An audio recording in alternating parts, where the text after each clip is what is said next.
Let me just tell y'all right now, I really did not want to do this story, but I got so many emails because people know that I and Lisa talk about these heroin, opioid, overdose addicts like it's the end of the world. Like it's the last thing we'll talk about. And I was like, okay, you know what? I'll just talk about it and, whatever. So apparently this emo rapper, and I never thought I would ever hear that be put together, emo and rapper put together, by the name of Lil Peep. I said, first off, when someone told me about this, I said, who the fuck is Lil Peep? I'm like, is that another one of these knuckleheads out here? Apparently it was, of the caucus stain kind anyway. And he was 21 years old, and he overdosed on drugs. I believe it was Xanax. I swear, Xanax, I think that's like caucus stain's best friend.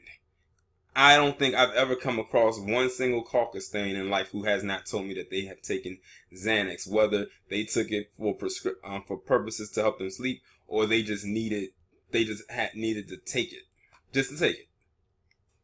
Because I really heard about black people taking Xanax pills, and if they do, they're very cautious with it. But anyway, they say he overdosed on his tour bus from Xanax, and he posted a video up on his Instagram account, the last video that he did, and he just sounded very like you could barely understand half the shit he was saying. And then one of the people who was on tour with him came on the tour bus and saw him knocked out. They thought he was asleep, but they had no idea that he had just died from an overdose. So you have this body that's just laying there on this bus that you think is sleeping, until they realized that he wasn't breathing. So who knows how long he was actually laying there before they actually discovered his deceased body. And one of the people came on there and recorded him sleeping. I guess they probably thought I guess they were trying to do it as a joke. And then that's when he realized that, okay, he's not breathing, he's not moving. And then he put the camera back on himself and was like, oh shit. And then cut it off. Listen, I feel nothing. Period. If that's what you're going to ask me, that's how I feel. Because I'm not going to curve how I feel. If I feel about the caucus stain and these opioids and they're just a regular individual, I don't give a damn how one feels if they are somewhat famous.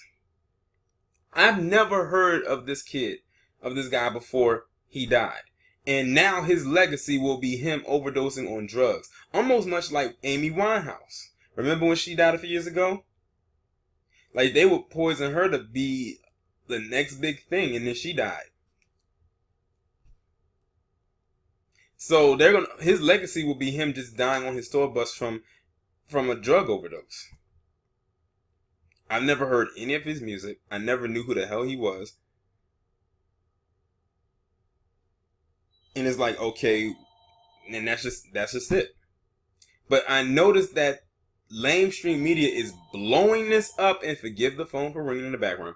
I noticed that lamestream media is blowing this up to this big thing, and what they're going to end up doing is they're going to end up making him even more famous in death, more so than he was alive. Because like I said, I don't know anybody who knew this guy. I've never heard of him before. Never. I never heard any of his songs. Don't plan on going to find any to listen to. I never knew his name until today. I never knew what he looked like until today. To me, I could have looked at him and just said, oh, he's just a regular caucus stain that I've talked about in other videos when it comes to these heroin overdoses, and that would have been that.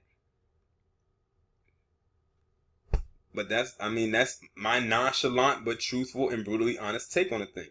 I feel absolutely nothing. Now I wonder, if it was a black person, how would they have handled this? If this is a black celebrity who had the same level of fame, if you want to call what he had fame, as him, how would they have talked about it? Would they have even talked about it? Or would they have talked about it and blew it up and then blew it out of proportion? So you don't get any sympathies from me.